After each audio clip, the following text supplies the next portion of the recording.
The Importance of Being Earnest, The Persons in the Play. John Worthing, J.P., Algernon Moncrief, Reverend Canon Chasuble, D.D., Merriman, Butler Lane, Manservant Lady Bracknell Hahn. Gwendolen Fairfax, Cecily, Cardew, Miss Prism, Governess, The Scenes of the Play. A.C.T. 3. Drawing Room at the Manor House, Woolton. Time, the present. John Worthing, J.P., Mr. George Alexander. Algernon Moncrief, Mr. Alan Ainsworth. Reverend Canon Chasuble, D.D., Mr. H.H.H. Vincent. Merriman, Mr. Frank Dial. Lane, Mr. F. Kinsey Pale. Lady Bracknell, Miss Rose Leclerc, on. Gwendolen Fairfax, Miss Irene Vanbrugh. Cecily Cardew, Miss Evelyn Millard. Miss Prism, Mrs. George Canonge.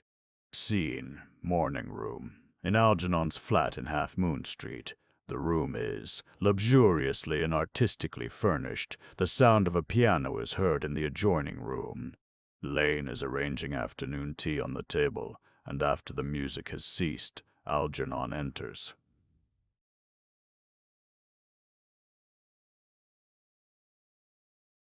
"Did you hear what I was playing, Lane?" Lane. "I didn't think it polite to listen, sir." Algernon. "I'm sorry for that, for your sake. I don't play accurately. Anyone can play accurately, but I play with wonderful expression. As far as the piano is concerned, sentiment is my forte. I keep science for life. L.A. Lee. Yes, sir." Algernon. "And speaking of the science of life, have you got the cucumber sandwiches cut for Lady Bracknell?" Lanny. "Yes, sir." Hands them on a salver.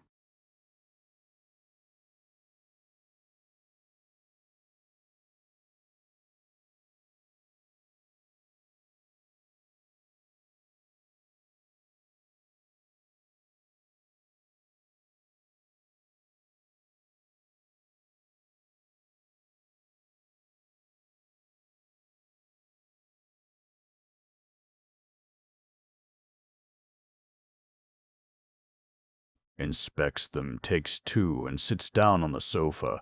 "Oh, summer time mine.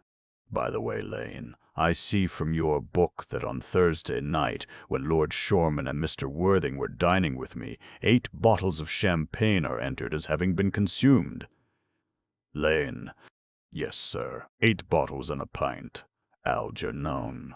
"Why is it that at a bachelor's establishment the servants invariably drink the champagne? I ask merely for information." Lan. "I attribute it to the superior quality of the wine, sir. I have often observed that in married households the champagne is rarely of a Algernon." "Good heavens!" "Is marriage so demoralizing as that?" Lane. "I believe it is a very pleasant state, sir. I have had very little experience of it myself up to the present. I have only been married once. That was in consequence of a misunderstanding between myself and a young person." Algernon. Languidly. "I don't know that I am much interested in your family life, Lane." Lane. "No, sir, it is not a very interesting subject. I never think of it myself." Algernon. "Very natural, I am sure. That will do, Lane, thank you." Lane. "Thank you, sir." Lane goes out. Algernon. Lane's views on marriage seem somewhat lax. Really, if the lower orders don't set us a good example, what on earth is the use of them? They seem, as a class, to have absolutely no sense of moral responsibility. Lan. Mr. Ernest Worthing. Lane goes out.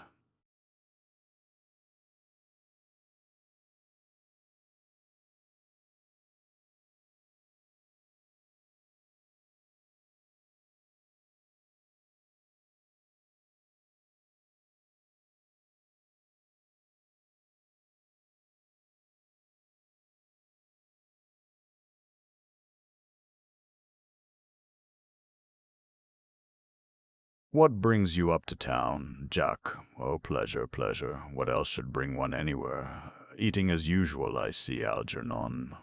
Algernon. Stiffly. I believe it is customary in good society to take some slight refreshment at 5 o'clock. Where have you been since last Thursday, Jack? Sitting down on the sofa. In the country.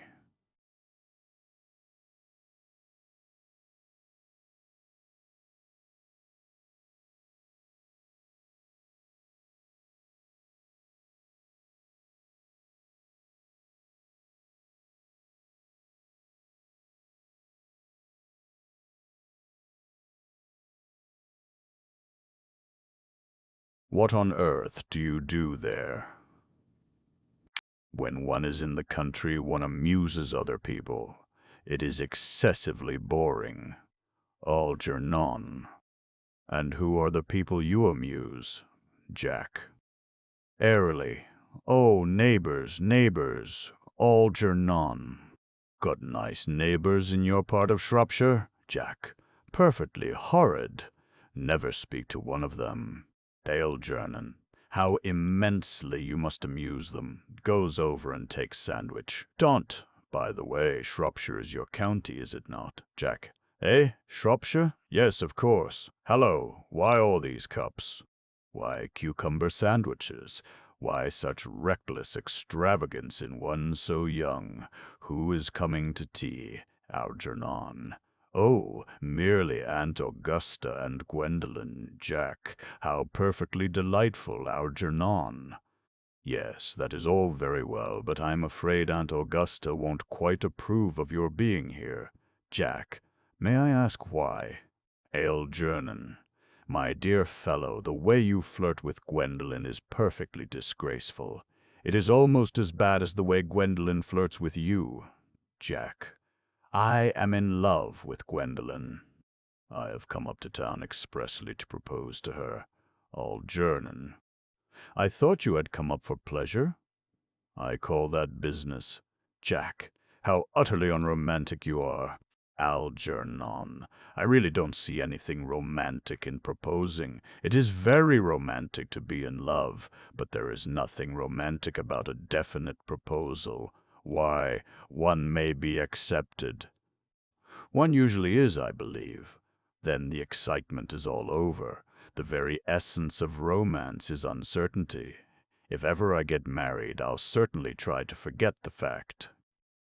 Jack. I have no doubt about that, dear Algy. The divorce court was specially invented for people whose memories are so curiously constituted. Algernon. Oh, there is no use speculating on that subject. Divorces are made in heaven. Jack puts out his hand to take a sandwich. Algernon at once interferes. Please don't touch the cucumber sandwiches. They are ordered specially for Aunt Augusta. Takes one and eats it. Jack. Well, you have been eating them all the time. Algernon. That is quite a different matter. She is my aunt. Takes plate from below. Have some bread and butter. The bread and butter is for Gwendolen. Gwendolen is devoted to bread and butter. Jack. Advancing to table and helping himself. And very good bread and butter it is too. Algernon. Well, my dear fellow, you need not eat as if you were going to eat at all. You behave as if you were married to her already. You are not married to her already, and I don't think you ever will be. Jack, why on earth do you say that? Algernon. Well, in the first place, girls never marry the men they flirt with. Girls don't think it right, Jack. Oh, that is nonsense. Algernon, it isn't. It is a great truth. It accounts for the extraordinary number of bachelors that one sees all over the place. In the second place, I don't give my consent, Jack. Your consent. Algernon. My dear fellow, Gwendolen is my first cousin, and before I allow you to marry her, you will have to clear up the whole question of Cecily. Rings bell. Jack. Cecily. What on earth do you mean? What do you mean, Algy, by Cecily? I don't know anyone of the name of Cecily.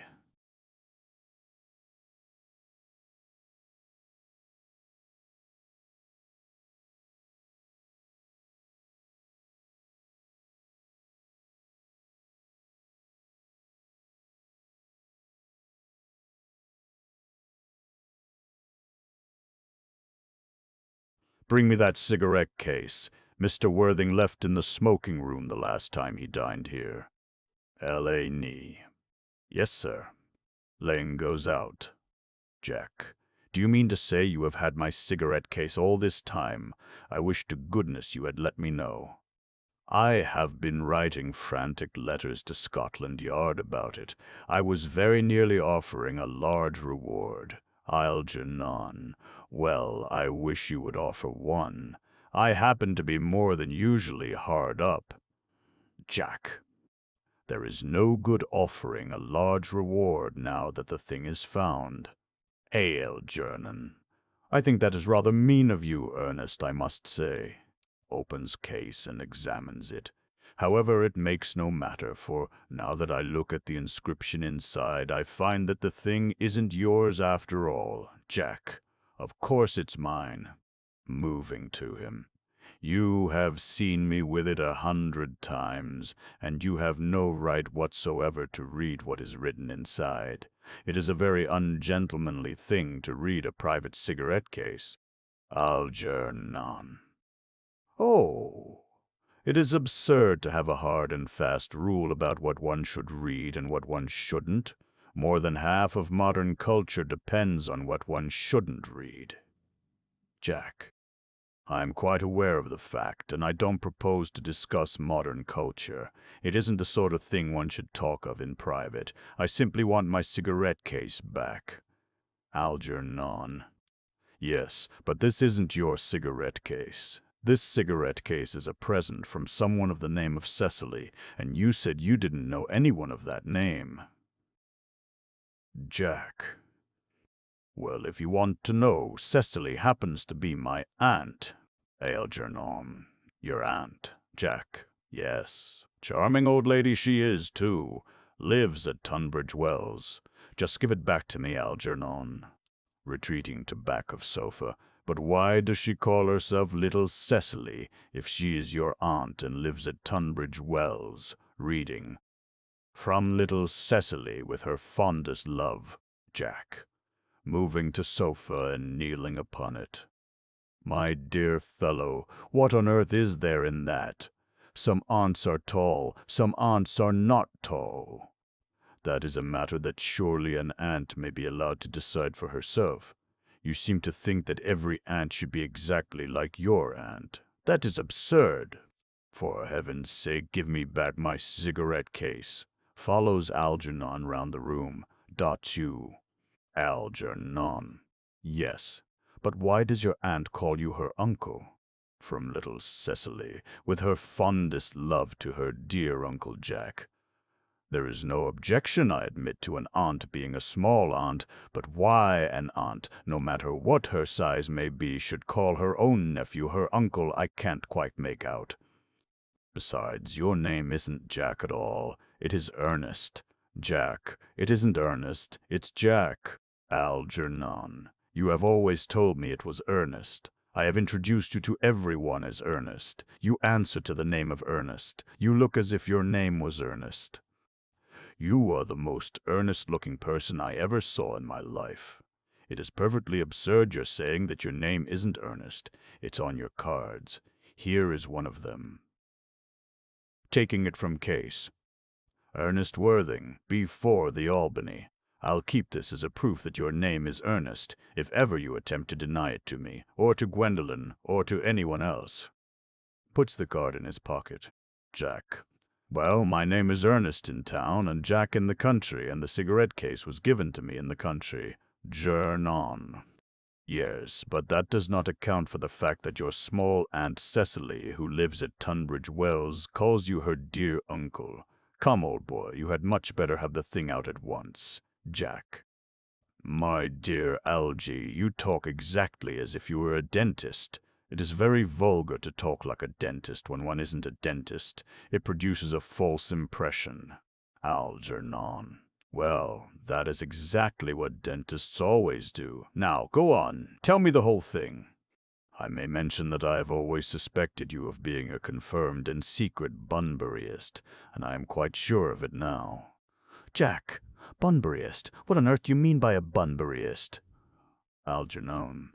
I'll reveal to you the meaning of that incomparable expression as soon as you are kind enough to inform me why you are Ernest in town and Jack in the country. Jack.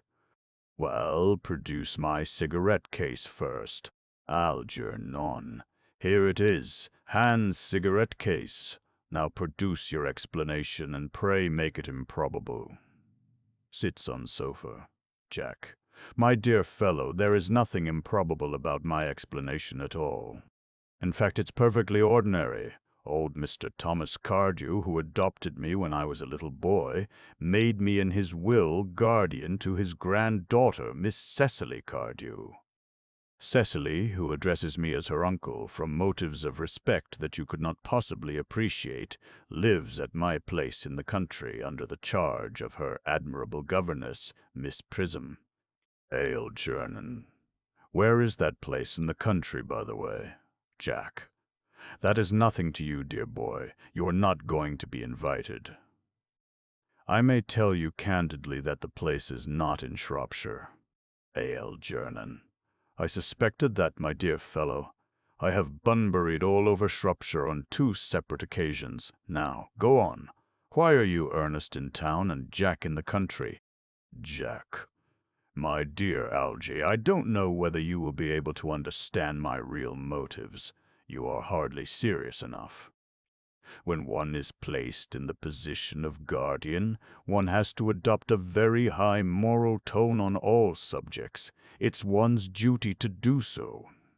And as a high moral tone can hardly be said to conduce very much to either one's health or one's happiness, in order to get up to town, I have always pretended to have a younger brother of the name of Ernest who lives in the Albany and gets into the most dreadful scrapes. That, my dear Algy, is the whole truth, pure and simple. Algernon, the truth is rarely pure and never simple. Modern life would be very tedious if it were either, and modern literature a complete impossibility. Jack, that wouldn't be at all a bad thing. Algernon. Literary criticism is not your forte, my dear fellow. Don't try it. You should leave that to people who haven't been at a university. They do it so well in the daily papers. What you really are is a Bunburyist. I was quite right in saying you were a Bunburyist. You are one of the most advanced Bunburyists I know. Jack, what on earth do you mean? Algernon.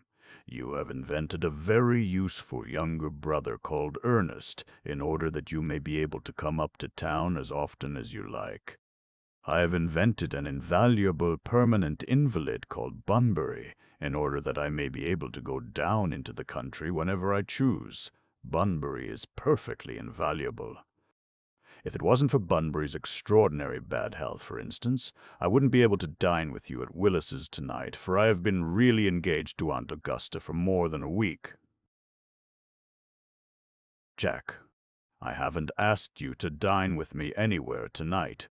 Algernon, I know. You are absurdly careless about sending out invitations. It is very foolish of you. Nothing annoys people so much as not receiving invitations.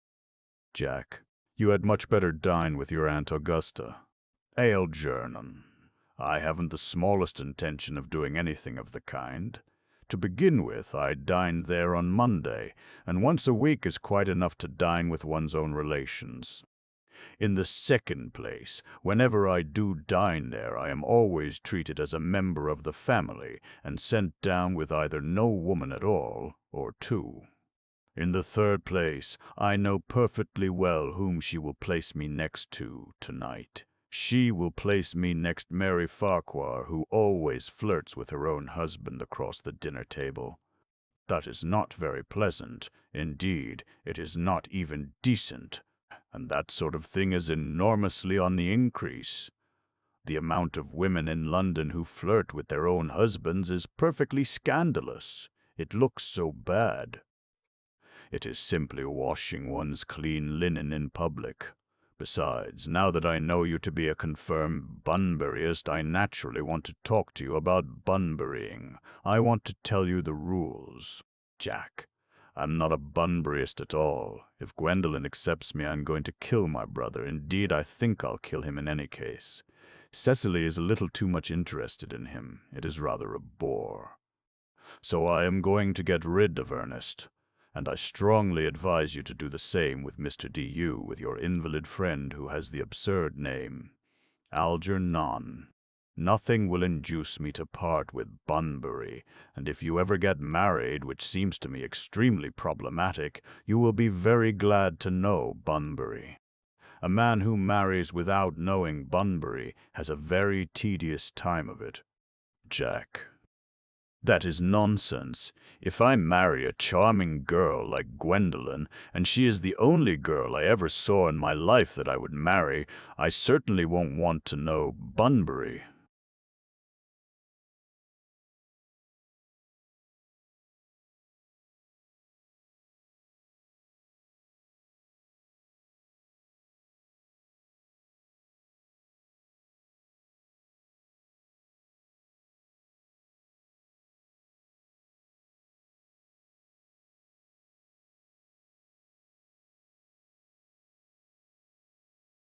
Then your wife will. You don't seem to realize that in married life 3 is company and 2 is none, Jack. Sententiously. That, my dear young friend, is the theory that the corrupt French drama has been propounding for the last 50 years, Algernon. Yes, and that the happy English home has proved in half the time. Jack, for heaven's sake, don't try to be cynical. It's perfectly easy to be cynical. Algernon, my dear fellow, it isn't easy to be anything nowadays. There's such a lot of beastly competition about. The sound of an electric bell is heard. Ah, that must be Aunt Augusta. Only relatives or creditors ever ring in that Wagnerian manner. Now, if I get her out of the way for 10 minutes so that you can have an opportunity for proposing to Gwendolen, may I dine with you tonight at Willis's, Jack? I suppose so, if you want to. Algernon. Yes, but you must be serious about it.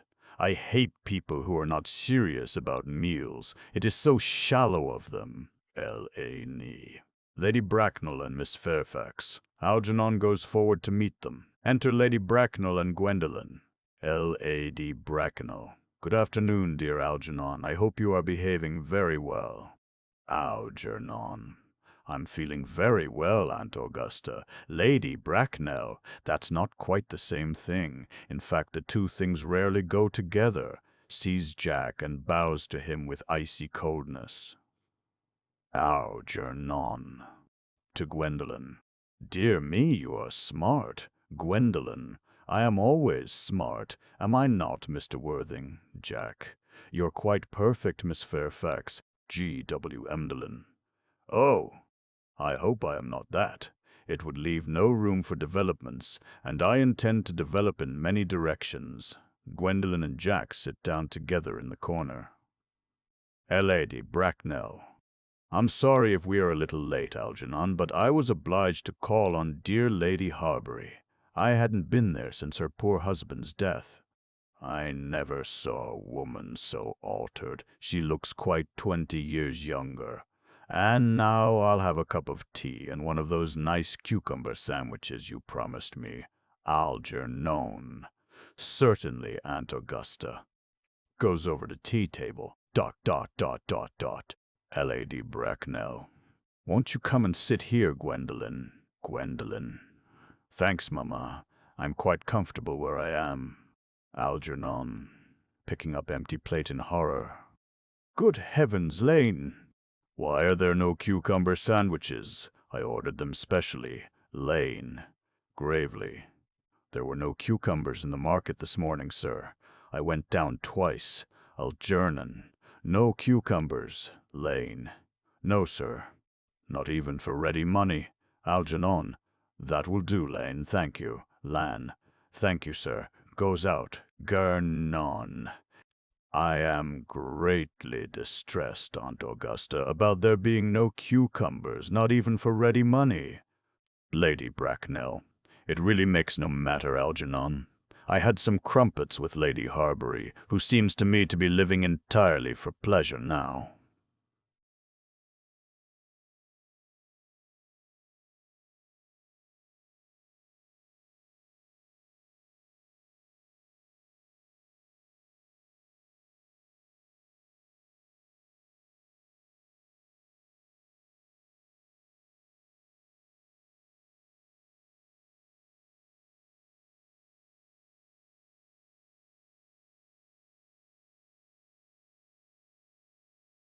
I hear her hair has turned quite gold from grief.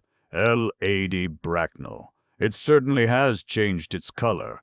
From what cause I, of course, cannot say. Algernon crosses and hands tea. Thank you.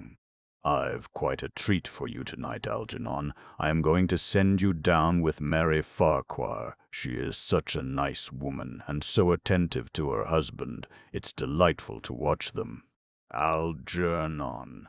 I am afraid, Aunt Augusta, I shall have to give up the pleasure of dining with you tonight after all. Lady Bracknell.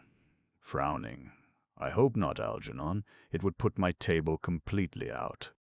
Your uncle would have to dine upstairs. Fortunately, he is accustomed to that. Algernon. It is a great bore and, I need hardly say, a terrible disappointment to me. But the fact is, I have just had a telegram to say that my poor friend Bunbury is very ill again. Exchanges glances with Jack. They seem to think I should be with him. Lady Bracknell, it is very strange. This Mr. Bunbury seems to suffer from curiously bad health. Algernon. Yes, poor Bunbury is a dreadful invalid. Lady Bracknell. Well, I must say, Algernon, that I think it is high time that Mr. Bunbury made up his mind whether he was going to live or to die. This shilly-shallying with the question is absurd. Nor do I in any way approve of the modern sympathy with invalids. I consider it morbid. Illness of any kind is hardly a thing to be encouraged in others. Health is the primary duty of life. I am always telling that to your poor uncle, but he never seems to take much notice. As far as any improvement in his ailment goes, I should be much obliged if you would ask Mr. Rowe. Bunbury, from me, to be kind enough not to have a relapse on Saturday, for I rely on you to arrange my music for me. It is my last reception, and one wants something that will encourage conversation, particularly at the end of the season when everyone has practically said whatever they had to say, which, in most cases, was probably not much. Algernon. I'll speak to Bunbury, Aunt Augusta, if he is still conscious, and I think I can promise you he'll be all right by Saturday. Of course, the music is a great difficulty. You see, if one plays good music, people don't listen, and if one plays bad music, people don't talk. But I'll run over the program I've drawn out if you will kindly come into the next room for a moment. Lady Bracknell. Thank you, Algernon. It is very thoughtful of you. Rising and following Algernon. I'm sure the program will be delightful after a few expurgations. French songs I cannot possibly allow. People always seem to think that they are improper, and either look shocked, which is vulgar, or laugh, which is worse. But German sounds a thoroughly respectable language, and indeed I believe is so. Gwendolen, you will accompany me. Gwendolen. Certainly, Mamma. Lady Bracknell and Algernon go into the music room. Gwendolen remains behind. Jack. Charming day it has been, Miss Fairfax. G. W. Enderlin. Pray don't talk to me about the weather, Mr. Worthing. Whenever people talk to me about the weather, I always feel quite certain that they mean something else, and that makes me so nervous. Jack. I do mean something else. G. W. Enderlin. I thought so. In fact, I am never wrong. Jack. And I would like to be allowed to take advantage of Lady Bracknell's temporary absence. G. I would certainly advise you to do so. Mamma has a way of coming back suddenly into a room that I have often had to speak to her about. Jack. Nervously. Miss Fairfax, ever since I met you, I have admired you more than any girl I have ever met since. I met you. G. W. Enderlin. Yes, I am quite well aware of the fact, and I often wish that in public, at any rate, you had been more demonstrative. For me, you have always had an irresistible fascination. Even before I met you, I was far from indifferent to you. Jack looks at her in amazement. We live, as I hope you know, Mr. Worthing, in an age of ideals. The fact is constantly mentioned in the more expensive monthly magazines and has reached the provincial pulpits, I am told, and my ideal has always been to love someone of the name of Ernest. There is something in that name that inspires absolute confidence. The moment Algernon first mentioned to me that he had a friend called Ernest, I knew I was destined to love you. Jack. You really love me, Gwendolen. G.W. Endelin. Passionately, Jack. Darling, you don't know how happy you've made me. G.W. My own Ernest, Jack. But you don't really mean to say that you couldn't love me if my name wasn't Ernest? Gwendolen. But your name is Ernest, Jack. Yes, I know it is. But supposing it was something else? Do you mean to say you couldn't love me then? G.W. Endelin. Glibly. Ah, that is clearly a metaphysical speculation, and like most metaphysical speculations, has very little reference at all to the actual facts of real life as we know them. Jack. Personally, darling, to speak quite candidly, I don't much care about the name of Ernest. I don't think the name suits me at all. G.W. Endelin. It suits you perfectly. It is a divine name. It has a music of its own. It produces vibrations. Jack. Well, really, Gwendolen, I must say that I think there are lots of other much nicer names. I think Jack, for instance, a charming name. G.W. Endelin. Jack Tarmer. No, there is very little music in the name Jack, if any at all indeed. It does not thrill. It produces absolutely no vibrations. I have known several Jacks, and they all, without exception, were more than usually plain. Besides, Jack is a notorious domesticity for John, and I pity any woman who is married to a man called John. She would probably never be allowed to know the entrancing pleasure of a single moment's solitude. The only really safe name is Ernest. Jack. Gwendolen, I must get christened at once. I mean, we must get married at once. There is no time to be lost. G.W. Gwendolen. Married, Mr. Worthing. Jack. Astounded. Well, surely. You know that I love you, and you led me to believe, Miss Fairfax, that you were not absolutely indifferent to me. Gwendolen, I adore you. But you haven't proposed to me yet. Nothing has been said at all about marriage. The subject has not even been touched on, Jack. Well, W, may I propose to you now? G.W. Endelin. I think it would be an admirable opportunity. And to spare you any possible disappointment, Mr. Worthing, I think it only fair to tell you quite frankly beforehand that I am fully determined to accept you, Jack. Gwendolen. Yes, Mr. Worthing, what have you got to say to me? Jack. You know what I have got to say to you. G.W. Gwendolen. Yes, but you don't say it. Jack. Gwendolen, will you marry me? Goes on his knees. Gwendolen. Of course I will, darling. How long you have been about it. I am afraid you have had very little experience in how to propose. Jack. My own one. I have never loved anyone in the world but you. Gwendolen. Yes, but men often propose for practice. I know my brother Gerald does. All my girlfriends tell me so. What wonderfully blue eyes you have, Ernest. They are quite blue. I hope you will always look at me just like that, especially when there are other people present.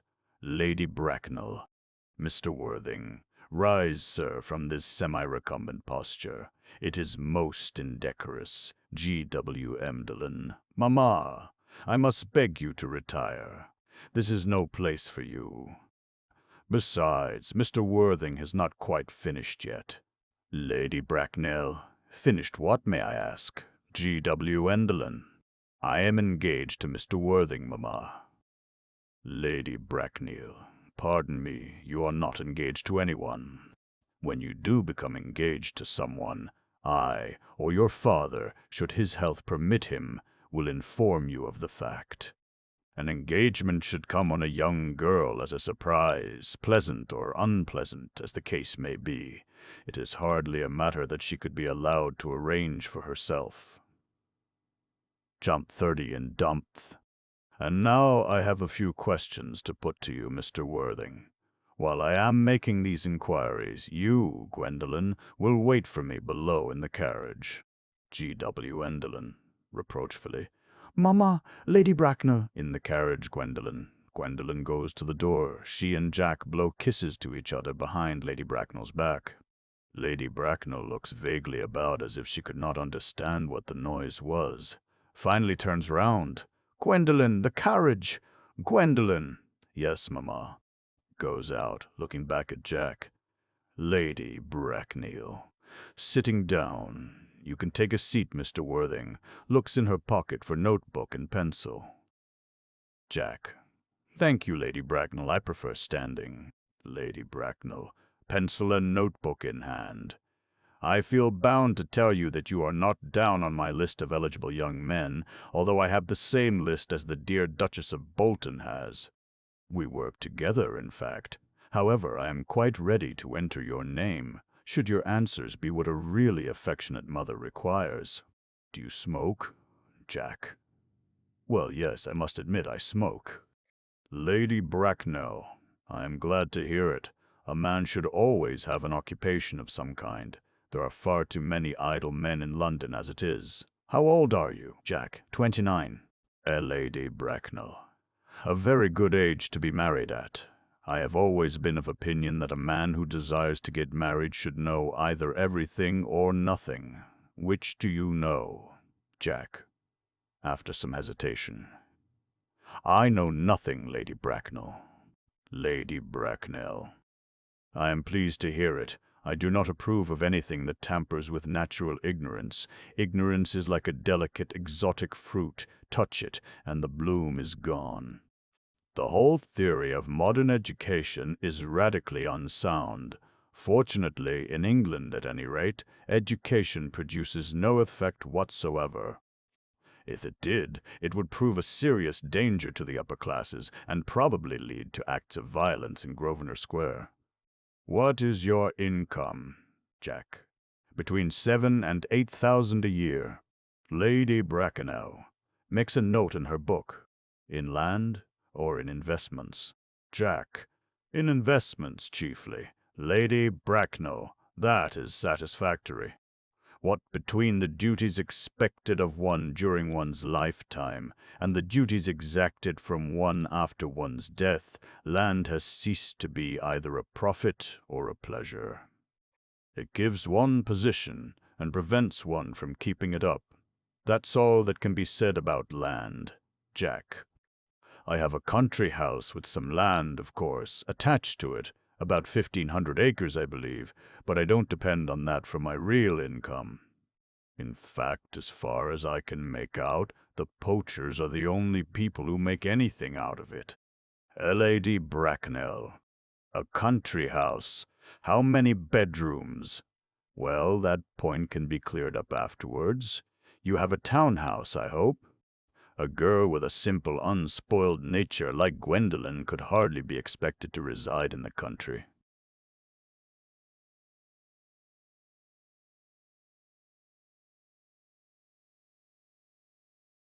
Well, I own a house in Belgrave Square, but it is let by the year to Lady Bloxham. Of course, I can get it back whenever I like at 6 months' notice. Lady Bracknell. Lady Bloxham? I don't know her, Jack. Oh, she goes about very little. She is a lady considerably advanced in years. Lady Bracknell. Ah, nowadays that is no guarantee of respectability of character. What number in Belgrave Square, Jack? 49. Lady Bracknell, shaking her head. The unfashionable side. I thought there was something. However, that could easily be altered. Jack. Do you mean the fashion or the side, Lady Bracknell? Sternly, both, if necessary, I presume. What are your politics, Jack? Well, I am afraid I really have none. I'm a liberal unionist. Lady Bracknell. Oh, they count as Tories. They dine with us, or come in the evening at any rate. Now to minor matters. Are your parents living? Jack. I have lost both my parents, Lady Bracknell. To lose one parent, Mr. Worthing, may be regarded as a misfortune. To lose both looks like carelessness. Who was your father? He was evidently a man of some wealth. Was he born in what the radical papers call the purple of commerce, or did he rise from the ranks of the aristocracy? Jack. I am afraid I really don't know. The fact is, Lady Bracknell, I said I had lost my parents. It would be nearer the truth to say that my parents seem to have lost me. I don't actually know who I am by birth. I was...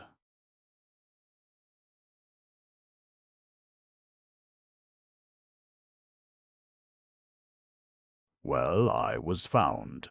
Lady Bracknell. Found, Jack. The late Mr. Thomas Cardew, an old gentleman of a very charitable and kindly disposition, found me and gave me the name of Worthing because he happened to have a first-class ticket for Worthing in his pocket at the time. Worthing is a place in Sussex. It is a seaside resort. Lady Bracknell. Where did the charitable gentleman who had a first-class ticket for this seaside resort find you? Jack, gravely, in a handbag. Lady Bracknell. A handbag. Jack, very seriously. Yes, Lady Bracknell, I was in a handbag, a somewhat large black leather handbag with handles to it. An ordinary handbag, in fact. Lady Bracknell. In what locality did this Mr. James or Thomas Cardew come across this ordinary handbag? Jack. In the cloakroom at Victoria Station. It was given to him in mistake for his own. Lady Bracknell. The cloakroom at Victoria Station. Jack. Yes, the Brighton line. Lady Bracknell. The line is immaterial. Mr. Worthing, I confess, I feel somewhat bewildered by what you have just told me. To be born, or at any rate bred, in a handbag, whether it had handles or not, seems to me to display a contempt for the ordinary decencies of family life that reminds one of the worst excesses of the French Revolution. And I presume you know what that unfortunate movement led to? As for the particular locality in which the handbag was found, a cloakroom at a railway station might serve to conceal a social indiscretion, has probably indeed been used for that purpose before now, but it could hardly be regarded as an assured basis for a recognized position in good society. Jack, may I ask you then what you would advise me to do? I need hardly say I would do anything in the world to ensure Gwendolen's happiness. Lady Bracknell. I would strongly advise you, Mr. Worthing, to try and acquire some relations as soon as possible, and to make a definite effort to produce at any rate one parent of either sex before the season is quite over. Jack, well, I don't see how I could possibly manage to do that. I can produce the handbag at any moment. It is in my dressing room at home. I really think that should satisfy you, Lady Bracknell. Lady Bracknell. Me, sir? What has it to do with me? You can hardly imagine that I and Lord Bracknell would dream of allowing our only daughter, a girl brought up with the utmost care, to marry into a cloakroom and form an alliance with a parcel? Good morning, Mr. Worthing. Lady Bracknell sweeps out in majestic indignation. Jack. Good morning. Algernon from the other room strikes up the wedding march. Jack looks perfectly furious and goes to the door. For goodness sake, don't play that ghastly tune, Algy. How idiotic you are. The music stops and Algernon enters cheerily. Algernon, didn't it go off all right, old boy? You don't mean to say Gwendolen refused you? I know it is a way she has. She is always refusing people. I think it is most ill-natured of her. Jack. Oh, Gwendolen is as right as a trivet. As far as she is concerned, we are engaged. Her mother is perfectly unbearable. Never met such a gorgon. I don't really know what a gorgon is like, but I am quite sure that Lady Bracknell is one. In any case, she is a monster, without being a myth, which is rather unfair. I beg your pardon, Algy. I suppose I shouldn't talk about your own aunt in that way before you. Algernon. My dear boy, I love hearing my relations abused. It is the only thing that makes me put up with them at all. Relations are simply a tedious pack of people who haven't got the remotest knowledge of how to live, nor the smallest instinct about when to die. Jack. Oh, that is nonsense, Algernon. It isn't, Jack. Well, I won't argue about the matter. You always want to argue about things. Algernon. That is exactly what things were originally made for, Jack. Upon my word, if I thought that, I'd shoot myself. A pause. You don't think there is any chance of Gwendolen becoming like her mother in about 150 years, do you, Algy? Algernon. All women become like their mothers. That is their tragedy. No man does. That's his, Jack. Is that clever?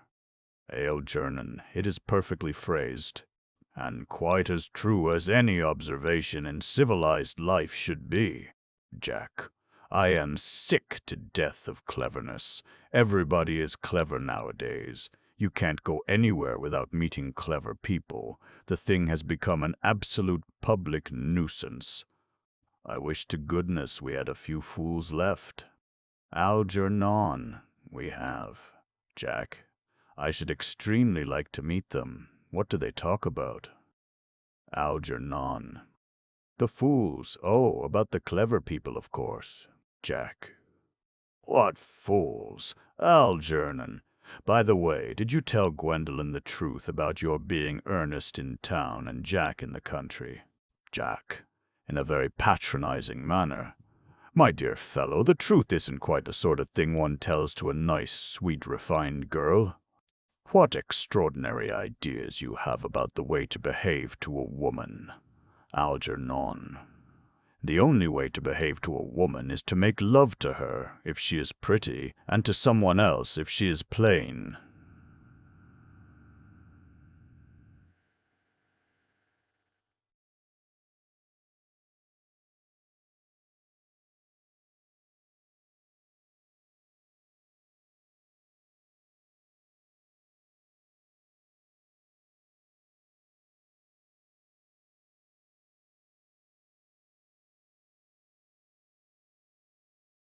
Oh, that is nonsense.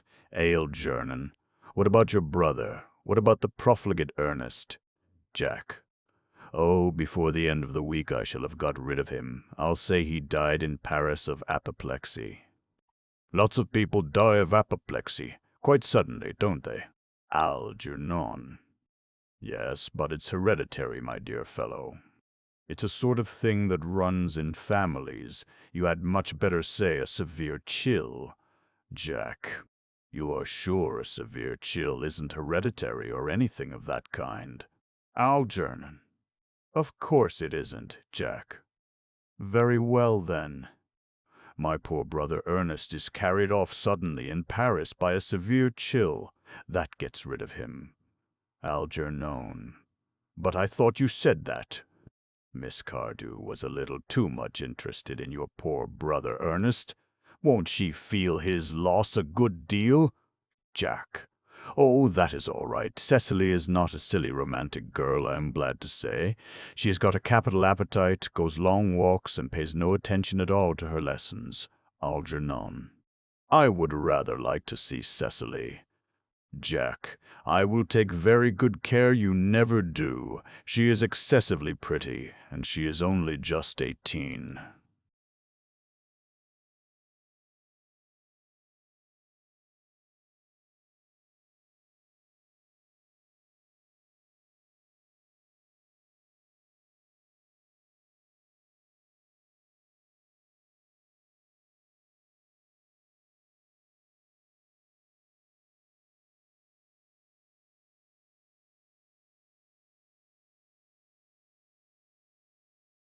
Have you told Gwendolen yet that you have an excessively pretty ward who is only just 18?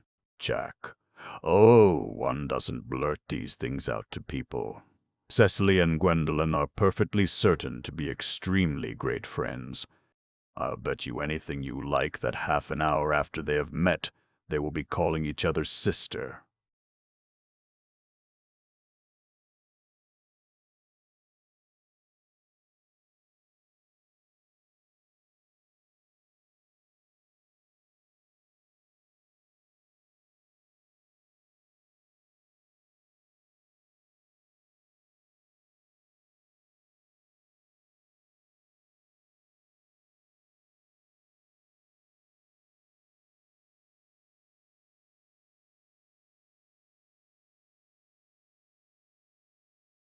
Now, my dear boy, if we want to get a good table at Willis's, we really must go and dress. Do you know it is nearly 7?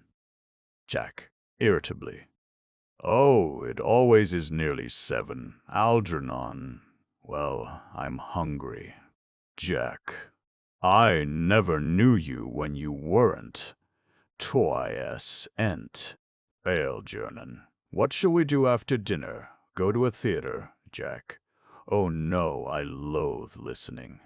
Algernon. Well, let us go to the club, Jack. Oh no, I hate talking. Algernon. Well, we might trot round to the Empire at 10.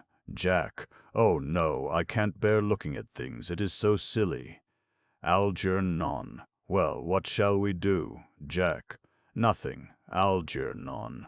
It is awfully hard work doing nothing. However, I don't mind hard work where there is no definite object of any kind. Lane. Miss Fairfax. Algernon. Gwendolen, upon my word. G.W. Gwendolen. Algy, kindly turn your back. I have something very particular to say to Mr. Worthing. Algernon. Really, Gwendolen, I don't think I can allow this at all. G.W. Gwendolen. Algy, you always adopt a strictly immoral attitude towards life. You are not quite old enough to do that. Algernon retires to the fireplace. Jack. My own darling. G.W. Gwendolen. Ernest, we may never be married. From the expression on Mamma's face, I fear we never shall. Few parents nowadays pay any regard to what their children say to them. The old-fashioned respect for the young is fast dying out. Whatever influence I ever had over Mamma, I lost at the age of 3. But although she may prevent us from becoming man and wife, and I may marry someone else, and marry often, nothing that she can possibly do can alter my eternal devotion to you.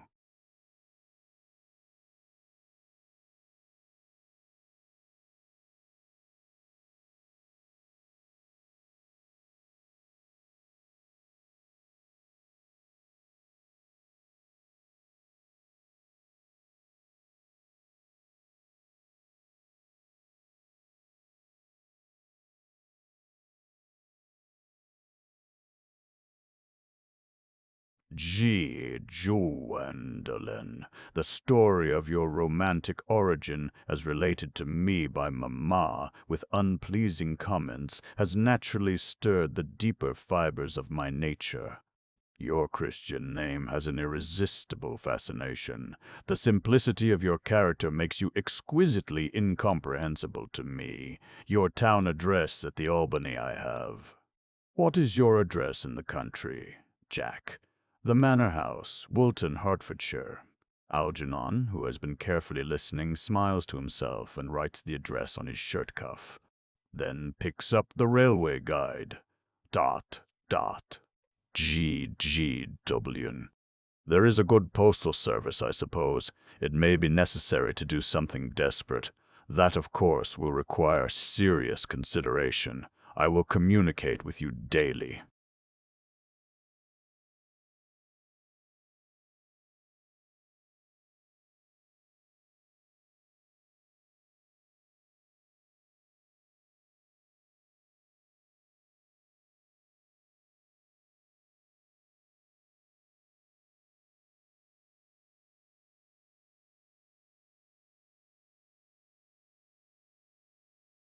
My own one, Gwendolen.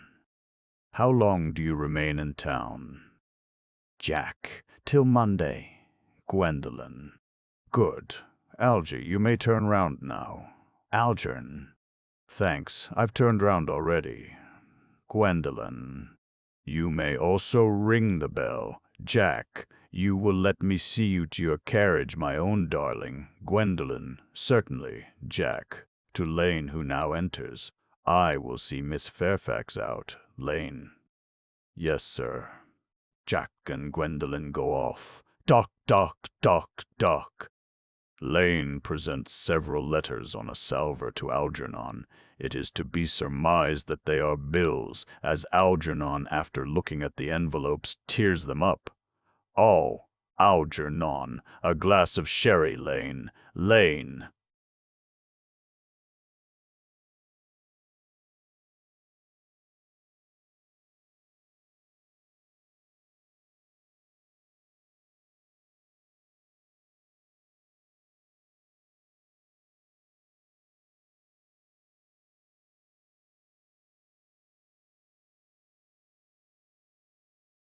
Yes, sir.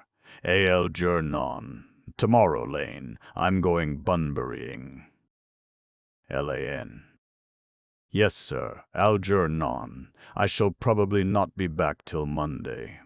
You can put up my dress clothes, my smoking jacket, and all the Bunbury suits. The CLA.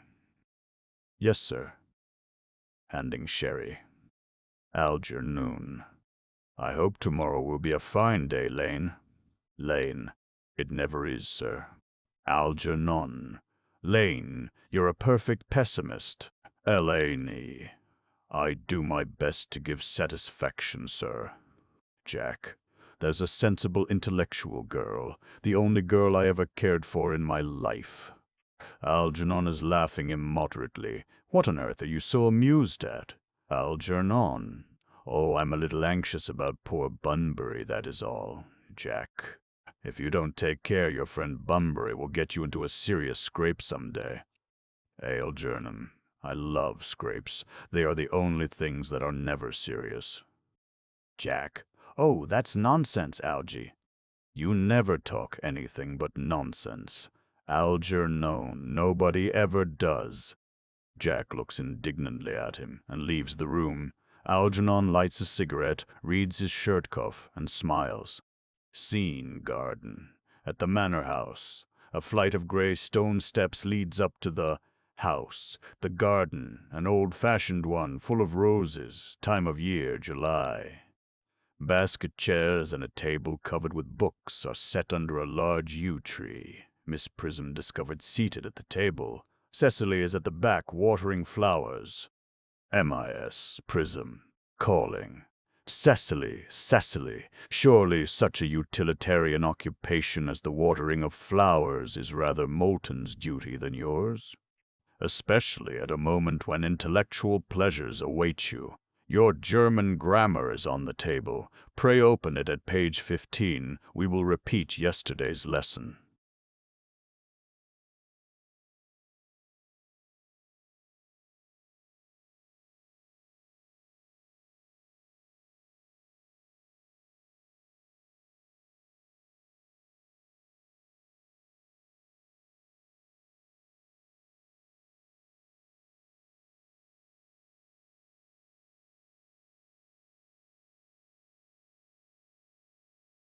Coming over very slowly. But I don't like German. It isn't at all a becoming language. I know perfectly well that I look quite plain after my German lesson. Miss Prism.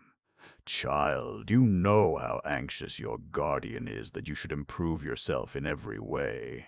He laid particular stress on your German as he was leaving for town yesterday. Indeed, he always lays stress on your German when he is leaving for town. See, Lee. Dear Uncle Jack is so very serious. Sometimes he is so serious that I think he cannot be quite well. Miss Prism, drawing herself up. Your guardian enjoys the best of health, and his gravity of demeanor is especially to be commended in one so comparatively young as he is. I know no one who has a higher sense of duty and responsibility. Sincerely. I suppose that is why he often looks a little bored when we three are together. Miss Prism. Cecily. I am surprised at you. Mr. Worthing has many troubles in his life. Idle merriment and triviality would be out of place in his conversation. You must remember his constant anxiety about that unfortunate young man, his brother. Cecily, I wish Uncle Jack would allow that unfortunate young man, his brother, to come down here sometimes. We might have a good influence over him, Miss Prism. I am sure you certainly would.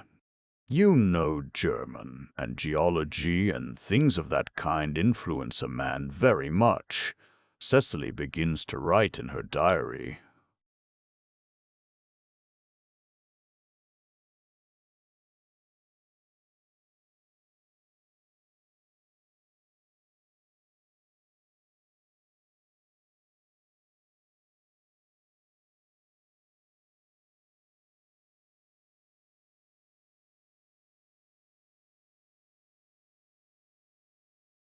MIS, Prism, shaking her head. I do not think that even I could produce any effect on a character that, according to his own brother's admission, is irretrievably weak and vacillating. Indeed, I am not sure that I would desire to reclaim him. I am not in favor of this modern mania for turning bad people into good people at a moment's notice. As a man sows, so let him reap. You must put away your diary, Cecily. I really don't see why you should keep a diary at all.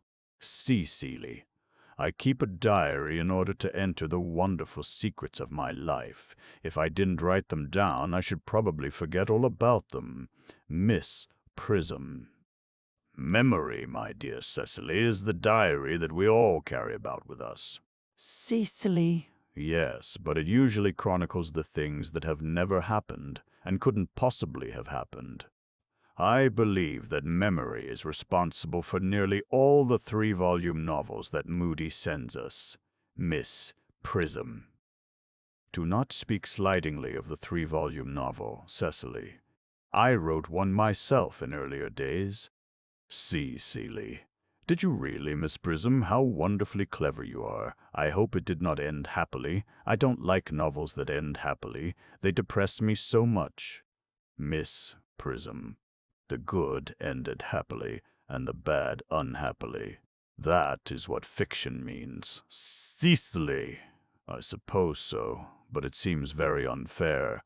And was your novel ever Miss Prism? Alas! No. The manuscript unfortunately was abandoned. Cecily starts. I use the word in the sense of lost or mislaid. To your work, child, these speculations are profitless. Cecily, smiling.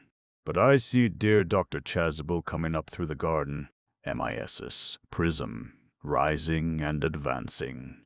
Dr. Chasuble, this is indeed a pleasure. Chasuble. And how are we this morning? Miss Prism, you are, I trust, well? Cecily. Miss Prism has just been complaining of a slight headache. I think it would do her so much good to have a short stroll with you in the park, Dr. Chasuble.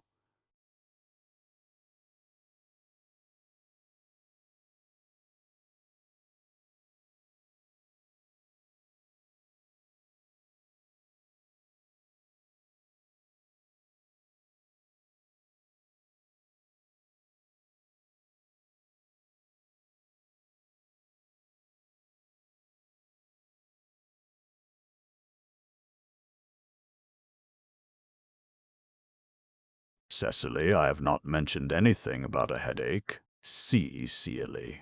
No, dear Miss Prism, I know that, but I felt instinctively that you had a headache. Indeed, I was thinking about that, and not about my German lesson, when the rector came in. Chasuble. I hope, Cecily, you are not inattentive, Cecily. Oh, I am afraid I am, Cecily. That is strange. Were I fortunate enough to be Miss Prism's pupil, I would hang upon her lips. Miss Prism glares. I spoke metaphorically. My metaphor was drawn from bees. Ahem! Mr. Worthing, I suppose, has not returned from town yet. MIS. Prism. We do not expect him till Monday afternoon. Chasuble. Ah, yes, he usually likes to spend his Sunday in London. He is not one of those whose sole aim is enjoyment, as, by all accounts, that unfortunate young man his brother seems to be. But I must not disturb Egeria and her pupil any longer. Miss Prism, Egeria, my name is Letitia, Doctor. Chasuble. Bowing. A classical allusion merely drawn from the pagan authors. I shall see you both, no doubt, at evensong. Miss Prism. I think, dear doctor, I will have a stroll with you. I find I have a headache after all, and a walk might do it good. Chasuble. With pleasure, Miss Prism, with pleasure. We might go as far as the schools and back. Miss Prism, that would be delightful. Cecily, you will read your political economy in my absence. The chapter on the fall of the rupee you may omit. It is somewhat too sensational. Even these metallic problems have their melodramatic side. Goes down the garden with Dr. Chasuble. Picks up books and throws them back on table. Horrid political economy, horrid geography, horrid German. Merry man. Mr. Ernest Worthing has just driven over from the station. He has brought his luggage with him. Cecily takes the card and reads it. Mr. Ernest Ride.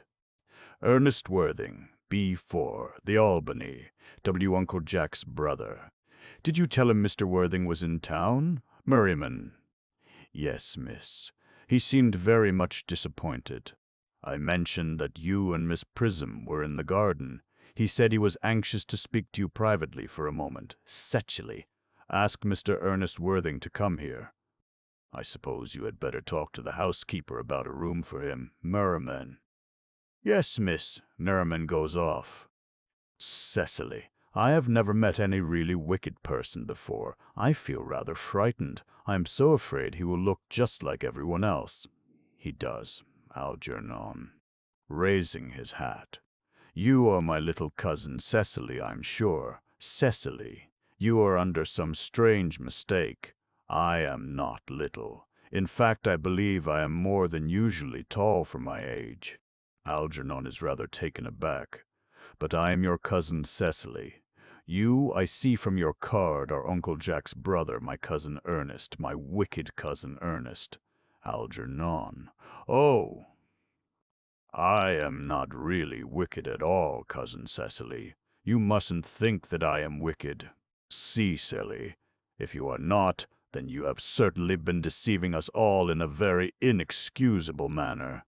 I hope you have not been leading a double life, pretending to be wicked and being really good all the time. That would be hypocrisy. Algernon looks at her in amazement. Oh, of course I have been rather reckless. Cecily, I am glad to hear it. Algernon. In fact, now you mention the subject, I have been very bad in my own small way. Cecily, I don't think you should be so proud of that, though I am sure it must have been very pleasant. Algernon, it is much pleasanter being here with you. See, silly, I can't understand how you are here at all. Uncle Jack won't be back till Monday afternoon. That is a great disappointment.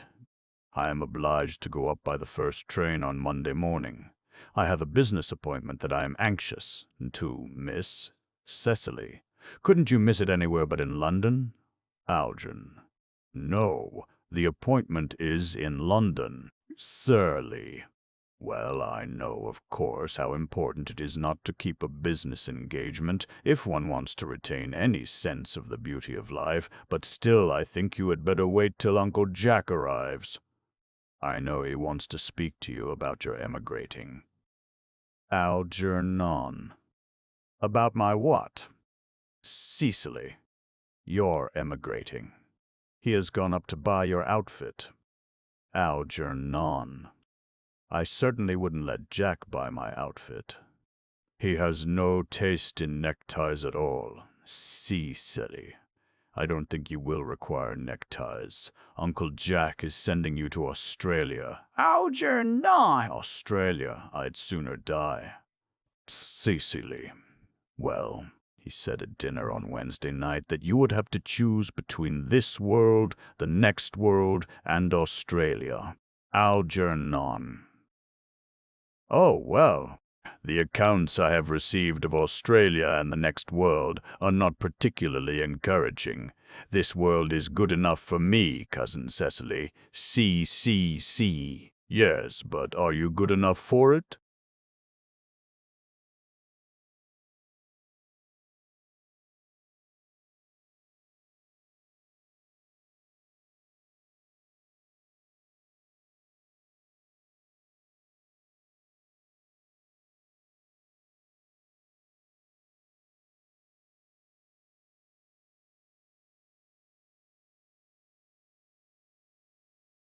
I'm afraid I'm not that.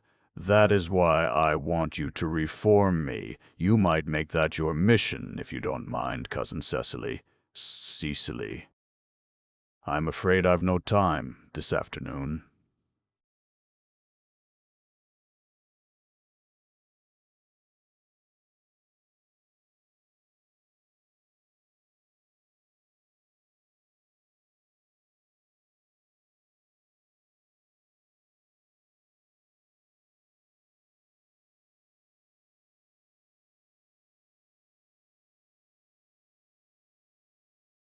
Well, would you mind my reforming myself this afternoon?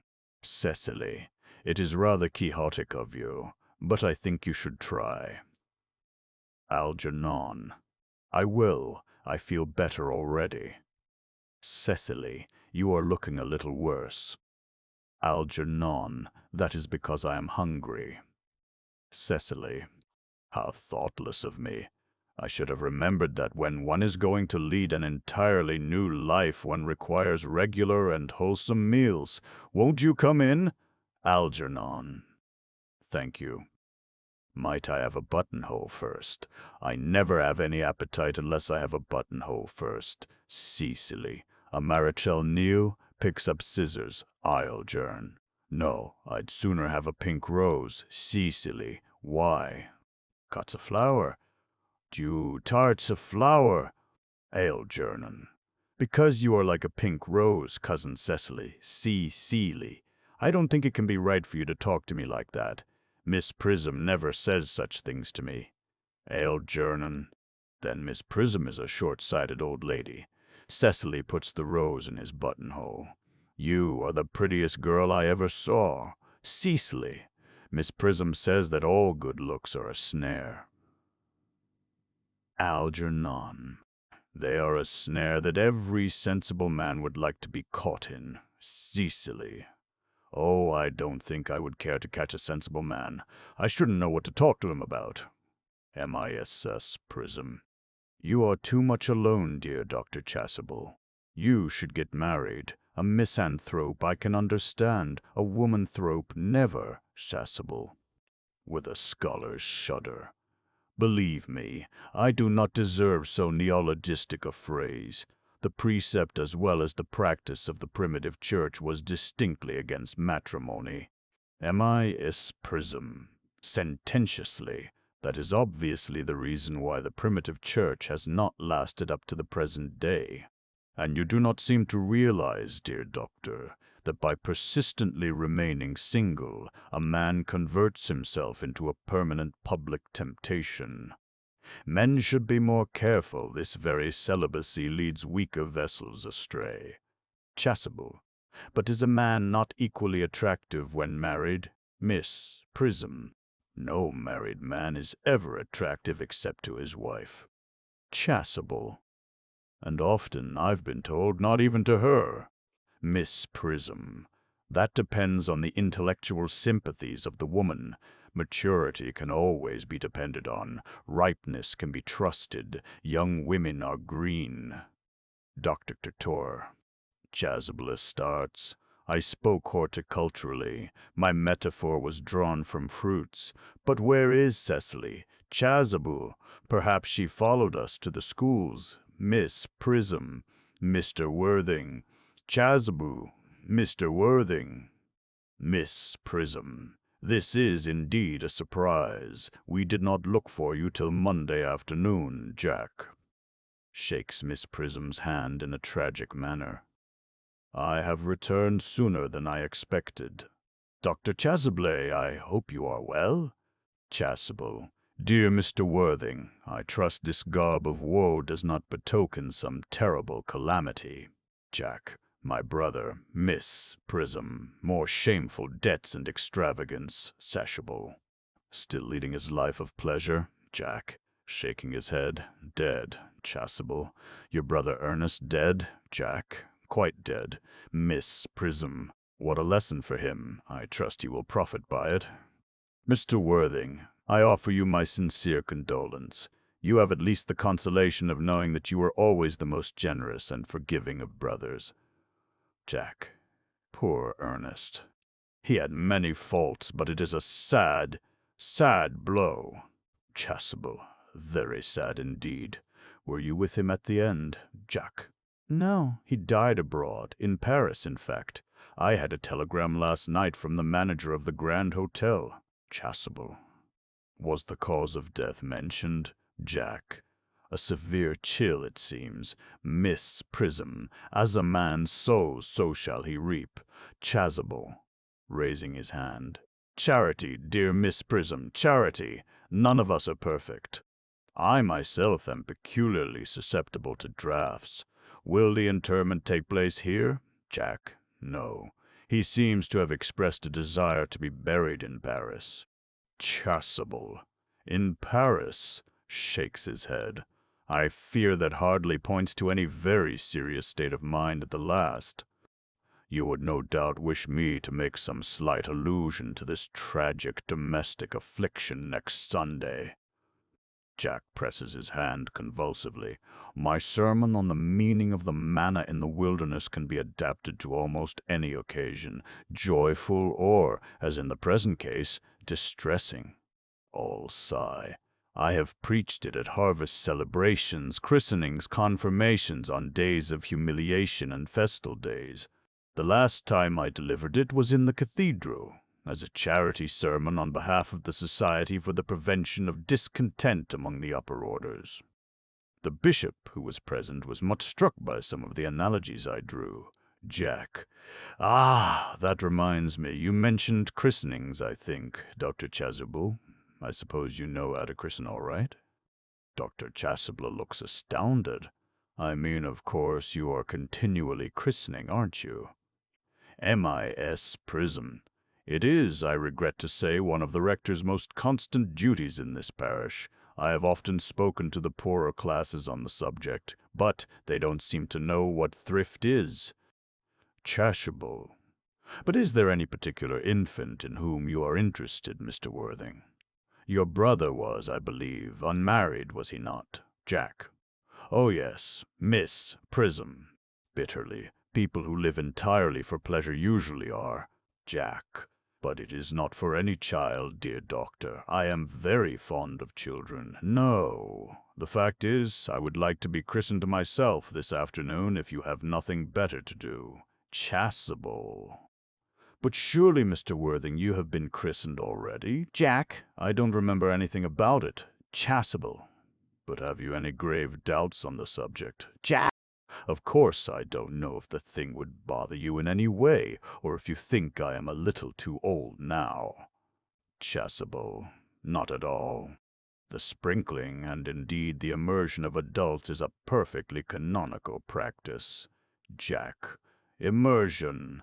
Chasuble. You need have no apprehensions. Sprinkling is all that is necessary, or indeed I think advisable. Our weather is so changeable.